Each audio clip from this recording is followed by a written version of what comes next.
देखिए अब हम इस क्लास में नंबर सिस्टम का नेक्स्ट वीडियो कंटिन्यू करने जा रहे हैं।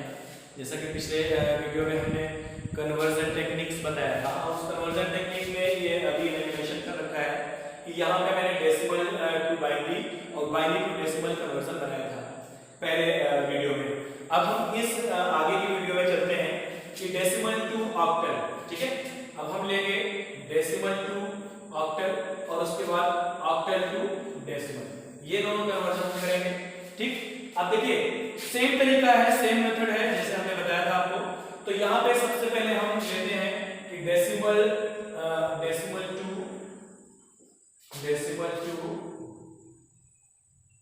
ऑक्टल, ये कन्वर्जन हम लोग इस पे बात करेंगे। ठीक है, अब डेसिमल टू ऑक्टल कोई भी नंबर डेसिमल अगर नंबर है आपके पास में, जैसे मान लीजिए मैंने ले लिया कि कोई भी नंबर ले सकते हो 55, छोटा नंबर मैं ले रहा हूँ। मैंने पहले ही कहा था कि नंबर में जो छोटे डिजिट के नंबर ले रहा हूँ ताकि आपको यहाँ पे बताने में थोड़ा कैलकुलेशन ज्यादा ना करना पड़े, आप लोग करिएगा बड़े से बड़े नंबर को लेकर के। तो कोई भी नंबर जैसे हमने ले लिया, मान लीजिए यहाँ पे 55, कोई भी एक नंबर हमने लिया 55 और ये 55 हमने मेंशन कर दिया किसमें, डेसिमल में। आपको पता लग गया होगा कि ये इसकी बेस वैल्यू हमने 10 मेंशन किया है, इसका मतलब ये डेसिमल नंबर है। और यहाँ पे हमको जो निकालना है, ये क्वेश्चन मार्क मैंने दिया, और यहाँ पे ये निकालना है ऑक्टल नंबर, यानी 8 मैंने लगा दिया। ठीक, तो 8 लगा दिया मैंने। अब यही सेम वही मेथड, सेम वही तरीका कि जैसे हमने कहा था कि जब आपको इसमें ले जाना है, किसमें कन्वर्ट करना है, उसकी बेस वैल्यू यानी टारगेट का बेस वैल्यू आप देखेंगे, टारगेट का बेस वैल्यू कितना है, यहाँ पे 8 है। तो इस 8 से हम क्या करेंगे, इस 55 को सेम डिवाइड यानी रिमाइंडर मेथड पे चलेंगे और यही पे इसको हम लोग सॉल्व कर लेते हैं। बड़े आराम से देखिएगा, 55 मैंने लिख दिया और 55 का हम लोग 8 से डिवाइड करेंगे। अब देखिए 8 से डिवाइड करने का मतलब है कि कितना जाएगा, 8 7 जा 56 हो जाएगा, ज्यादा हो जाएगा, और 8 6 जा यानी 8 को 6 बार ले जाएंगे तो कितना आएगा, 48 है ना। हाँ, 8 को 6 बार ले जाएंगे तो 48 आएगा।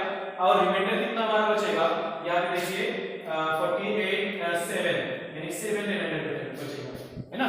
ये 7 रिमाइंडर आया और ये अब ये वैल्यू यानी 6 8 से कम हो गई, बहुत छोटी वैल्यू लिया था हमने, कोई बात नहीं है, लेकिन मेथड वही चलेगा। अगर आगे जाएगा तो आगे आपका उसको डिवाइड करते चले जाएंगे, तब तक डिवाइड करेंगे जब तक ये वैल्यू इस वैल्यू से कम ना हो जाए। यही पे कम हो गई एक ही बार में, तो हमें यही पे आंसर मिलेगा, आगे जाने की जरूरत नहीं है। और हमने पहले भी कहा था कि इसको जब हम रिप्रेजेंट करेंगे तो इस तरीके से रिप्रेजेंट करेंगे। ठीक है, यानी आंसर में हम कितना लिखेंगे, यहाँ पे आप देखिए, ध्यान दीजिए, यहाँ पे आंसर आपको मिल गया, पहले 6 लिखेंगे और 7। ये हो गया हमारा 55 का ऑक्टल नंबर, ये हमारा कन्वर्ट होकर निकल आया बड़े आराम के साथ में। सेम वही हमने जैसे कहा था कि उसमें डेसिमल नंबर अगर है तो डेसिमल नंबर को अगर बाइनरी में लेना था तो 2 से डिवाइड करेंगे, अगर ऑक्टल में लेना है तो 8 से डिवाइड किया हमने। और सेम इसी को अब हम अगर यहां से लेते हैं कि ऑक्टल नंबर, अब ये एक ऑक्टल नंबर मिल गया आपको, और इसको हम फिर से लेते हैं कि अगर इस ऑक्टल नंबर को अगर हम ले जाते हैं डेसिमल नंबर में, यहाँ पे हमने लिख दिया डेसिमल नंबर, ये में से लगा दिया 10। अब इसी को उल्टा यानी ऑक्टल से डेसिमल में अगर हमको ले जाना है तो सेम वही जो हमने एक्सपेंशन मेथड बताया था, बड़े आराम के साथ में आप उसको यूज कर सकते हैं। जैसे यहाँ पे आप ध्यान दीजिए कि यहाँ पे है 67 है, तो पहले हम लिखेंगे 6 और इसको यहाँ पे पहले उसमें बाइनरी वाले में हमने 2 से इसको मल्टीप्लाई किया था, और यहाँ पे हम कितने मल्टीप्लाई करेंगे, इसकी बेस वैल्यू से यानी 8 से मैंने इसको मल्टीप्लाई किया और प्लस किया मैंने, और प्लस के साथ में फिर दूसरी वैल्यू हमारी कितनी है, 7 है, और 7 को मल्टीप्लाई करेंगे 8 से। ठीक है, अब यहाँ पे 2 पेयर हमारा मिला हो, और यहाँ पे हम फिर वही सेम मेथड हम पावर बढ़ाते हैं 0 और यहाँ पे पावर बढ़ाते हैं 1। ठीक है, अब इसको सॉल्व कर लेना है, बाकी कुछ नहीं करना है। तो यहाँ पे देखिए कि कितना है, जैसे यहाँ पे आप देखिए कि हाँ, यहाँ पे हमने कहा था कि मान लीजिए अगर इसमें हमने कोई भी वो 8 7 56, ठीक, ये इतना हो रहा है, लेकिन पावर इसकी 0 है, आएगा कितना, 1 आएगा। ठीक है, नहीं सॉरी, पहले मैं इसको कन्वर्ट करूंगा, इसमें इसको कैलकुलेशन करूंगा, 8 की पावर 0 है, इसलिए 1 आएगा, और 7 1 जा 7, इसलिए यहाँ पे 7 आएगा। बात क्लियर हुई नहीं? फिर से देख लीजिए, यहाँ पे हमने कहा था नंबर की पावर 0 होगी तो नंबर आएगा, यहाँ पे 8 की पावर 0 है, इसलिए यहाँ पे कितना, सॉरी 8 नंबर की पावर 0 होगी तो आंसर 1 आएगा, ये हमने बोला था, इसको ध्यान रखिएगा। तो यहाँ पे 8 की पावर 0 है, आंसर यहाँ पे कितना आएगा, 1 आएगा, और 1 को 7 से जब मल्टीप्लाई करेंगे तो कितना आएगा, नंबर आएगा, इसलिए यहाँ पे 7 मेंशन किया जाएगा, और उसके बाद हमने प्लस किया, और यहाँ पे 8 6 48, यानी 8 6 जा 48, यहाँ पे हम लिखेंगे 48, और फिर से हमको मिल गया यहीं पे 55। इस तरीके से आपने कन्वर्ट किया, मेरे 8 के साथ में मैंने छोटी वैल्यू लिया था, बड़ी वैल्यू ले सकते हैं। यहाँ पे ये आपको आंसर मिल गया 55, यहाँ पे हम लिख सकते हैं 55। अब ये इसका कन्वर्जन हो गया, यानी अब हमने डेसिमल टू बाइनरी पढ़ा और बाइनरी टू डेसिमल पढ़ा, binary sorry decimal to octal पढ़ा, और decimal to sorry octal to decimal हमने ये निकाला कन्वर्जन। इसी तरीके से अब हम लोग चलते हैं, एक कन्वर्जन और देख लेते हैं कि जैसे आगे चलते हैं कि ये तो हो गया हमारा इसका कन्वर्जन, और इसी में एरो आप लोग बढ़ाते रहिएगा। मैं इसको डिलीट कर दे रहा हूँ, यहाँ पे इरेज कर दे रहा हूँ। अब हम आगे चलते हैं कि डेसिमल टू हेक्सा, आप ध्यान दीजिए, डेसिमल टू हेक्सा इसको हम लोग कन्वर्ट करेंगे। अब डेसिमल टू हेक्सा के लिए कोई भी छोटा सा नंबर ले लेते हैं, जैसे मान लीजिए हमने ले लिया 45, ये डेसिमल भी हो सकता है, ये ऑक्टल भी हो सकता है, ये हेक्सा भी हो सकता है, बाइनरी भी हो सकता है। देखिए यहाँ पे अगर मैंने इसको डिपेंड करता है किस पे, इसकी बेस वैल्यू पे। बेस वैल्यू जैसे हमने लिख दिया, बेस वैल्यू हमने लिखा 16, अब ये सॉरी डेसिमल से जाना है ना हेक्सा में, तो इसलिए पहले हम लोग इसको डेसिमल बनाते हैं, ये डेसिमल वैल्यू हो गई, और इसको हम लोग लेकर के जाएंगे किसमें, डेसिमल टू हेक्सा, यानी हेक्सा में हमने यहाँ पे बेस वैल्यू आ गया 16। ठीक, सेम मेथड है, सेम तरीका है कि अगर हमको डेसिमल से किसी भी नंबर्स में अगर हमको कन्वर्ट करना है तो उसके टारगेट जो टारगेट नंबर होगा उसकी बेस वैल्यू से हमें तुरंत उसको डिवाइड कर देना है, यही करना है आपको। हमने कहा डेसिमल से बाइनरी तो 2 बेस वैल्यू 2 से डिवाइड किया, डेसिमल टू ऑक्टल 8 ऑक्टल का बेस वैल्यू है 8 से डिवाइड किया। अब हम डेसिमल से हेक्सा में जा रहे हैं, तो हेक्सा का जो बेस वैल्यू कितना है 16 है, तो हम लोग यहाँ पे इसको 16 से डिवाइड करेंगे। देखिए 45 मैंने लिखा, सेम मेथड यहाँ पे हमने 16 लिखा, और 16 से जब इसको हम लोग डिवाइड करेंगे, देखिए तो इसको लेंगे हम लोग 16 दूना 32, यानी 16 टू जा 32। ठीक है, अब देखिए 32 में कितना रिमाइंडर बच रहा है, रिमाइंडर बच रहा है 32 यानी 13 रिमाइंडर बच रहा है। यहाँ पे हमने लिखा 13, और यहाँ पे हमने लिखा कितनी बार गया है, 2 बार, यानी 2। ठीक, अब देखिए ये इससे कम हो गया, अब यानी इसके आगे नहीं जाएगा, और भी वैल्यू होती तो हम फिर से इसको डिवाइड करते जाते, लेकिन वैल्यू छोटी हो गई, मैंने छोटा नंबर ही लिया था। अब देखिए यहाँ पे जो बताने की जरूरत है, यहाँ पे सबसे पहली चीज तो उसको अब ध्यान में रखना है कि जैसे यहाँ पे 13 आया है और 30 किसी भी नंबर में कोई नंबर इंक्लूड नहीं है, तो देखिए यहाँ पे होगा क्या, यहाँ पे अब यही पे आपको ध्यान देना है कि जब हम इसको रिप्रेजेंट करेंगे इस तरीके से रिप्रेजेंट करेंगे, यानी जहाँ पे हमें आंसर लिखना है तो यहाँ पे अगर हम रिप्रेजेंट करेंगे तो सबसे पहले मैं यहाँ पे 2 है 2 मैंने रिप्रेजेंट कर दिया, लेकिन यहाँ पे 30 रिप्रेजेंट नहीं करेंगे क्योंकि 30 कोई भी नंबर नहीं होता है हेक्साडेसिमल के अंदर। अब ये 30 नहीं होता तो होता क्या है, क्योंकि हमने कहा था हेक्सा कितना नंबर होता है 0 to 9 और A to F कैरेक्टर।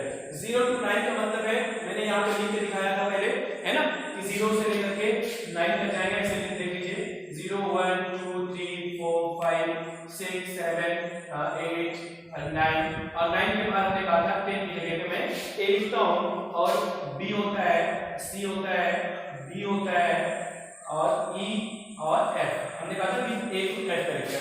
तो अब देखिए हमें 13 को रिप्रेजेंट करना है यहाँ पे, तो उसके लिए हमें क्या करूंगा, 13 का मतलब यहीं पे काउंट कर लेंगे हम, 10 की जगह पे कितना है A है, 11 यहाँ पे आएगा, चाहे तो आप ऐसे मेंशन कर लें इसको समझने के लिए, ये 10 हो गया, ये 11 हो गया, ये 12 हो गया, ये 13 हो गया, और आगे आपको जरूरत नहीं है, मिल गया आपको, बाकी आप चाहे तो इसको दिखा सकते हैं इस तरीके से, लेकिन ये जान लीजिए कि ये उसका नंबर नहीं है, आप इसको मेंशन करने की जरूरत नहीं है, सिर्फ ये मैंने समझने के लिए आपको मेंशन कर दिया कि अगर हमको 30 मिलता है कहीं पे आंसर में, तो इसका मतलब है कि D रिप्रेजेंट किया जाएगा, क्योंकि ये कोई वैल्यू इसकी नहीं होती है। ये मैंने समझने के लिए प्रेजेंट किया लिखा है यहाँ पे। तो यहाँ पे हम लिखेंगे 13 के और 13 की प्लेस पे लिखेंगे यहाँ पे डी। इस तरीके से ये हमारा आंसर हो जाएगा हेक्साडेसिमल में। ठीक है, तो इस तरीके से आप कोई भी नंबर होगा आप उसको कन्वर्ट कर सकते हैं। और रिमाइंडर अगर 10 से लेकर के यहाँ तक आता है उसके साथ में हम कैरेक्टर यहाँ पे मेंशन करेंगे, चाहे वो बीच में हो चाहे वो लास्ट में हो, कहीं पे भी हो कोई दिक्कत नहीं है। उसके लिए हम कैरेक्टर को ही मेंशन करेंगे, क्योंकि अगर आपने 13 लिख दिया तो आंसर रॉन्ग हो जाएगा, गलत हो जाएगा आंसर आपका। ठीक है, तो इस तरीके से ये हो गया। अब चलिए दूसरा तरीका वही सेम कि अगर मुझे इसको कन्वर्ट करना है, यानी कि 16 को कन्वर्ट करना है किसमें, डेसिमल में कन्वर्ट करना है। ठीक है, तो हम डेसिमल के लिए क्या करेंगे, जैसे ये जस्ट अपोजिट कर दिया उसी को, तो सेम वही मेथड है। एक्सपेंशन मेथड में आप जाएंगे, जैसे हमने कहा कि 2 into कितना 16 हमने कहा, हमने 16 कहा, और उसके बाद में यहाँ पे जहाँ पे आपको डी लिखा हुआ है वहां पे आप डी ना लिख करके लिखेंगे कितना 13 लिखेंगे। ठीक, और 13 into लिखेंगे 16, और यहीं पे आप एक आपका ये हो गया, एक ये हो गया, पावर 0 बढ़ाया और पावर 1 बढ़ाया। ठीक है, तो यहाँ पे आप ध्यान दीजिए कि यहाँ पे जब 16 का पावर 0 है 1 आएगा, और यहाँ इससे मल्टीप्लाई करेंगे तो यहाँ पे आएगा कितना 13 आएगा, और यहाँ पे देखिए 16 गुना 32 पावर 1 है, इसलिए 32 यहाँ पे लिखा जाएगा। इस तरीके से जब आप आंसर देखेंगे तो आपको 45 मिल जाएगा, यानी ये हो जाएगा आपका 45 आपका डेसिमल, और यही आपको नंबर उस टाइप पे दिया गया था। इसका मतलब हमारा ये भी कन्वर्जन ठीक है, सही है। ठीक है, ये तो बड़ा आसान था इतना कन्वर्जन आपका, कि जैसे हमने ये कहा कि डेसिमल टू बाइनरी, वहीं पे आपका पावर वो बेस वैल्यू हमने देखा और उससे डिवाइड किया, और उल्टा ले जाने के लिए एक्सपेंशन मेथड, रिवर्स करने के लिए, और डेसिमल ऑक्टल में आए तो फिर हमने रिमाइंडर मेथड लगाया, और ऑक्टल टू डेसिमल में जाने के लिए फिर रिवर्स करने के लिए एक्सपेंशन मेथड लगाया, और फिर octal to decimal decimal to hexa में लेकर के आए, फिर मैंने रिमाइंडर मेथड लगा यूज किया यहाँ पे, और उसके बाद में फिर हेक्सा से डेसिमल में जब जाएंगे तो फिर हमने यहाँ पे नंबर यूज कर लिया, ये एक्सपेंशन मेथड यूज कर लिया। ठीक है, अब हम बात करेंगे यहाँ पे, चलो ठीक है, इतना कन्वर्जन बहुत आसान था, बड़े आसानी के साथ हमने इसको समझ लिया। अब लेकिन जब आगे का कन्वर्जन होगा तो आगे के कन्वर्जन में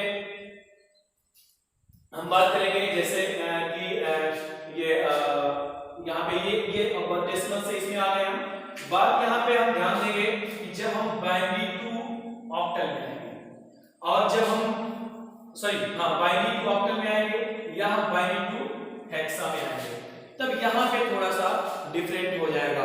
ठीक है, शायद वीडियो लेंथी हो रहा है,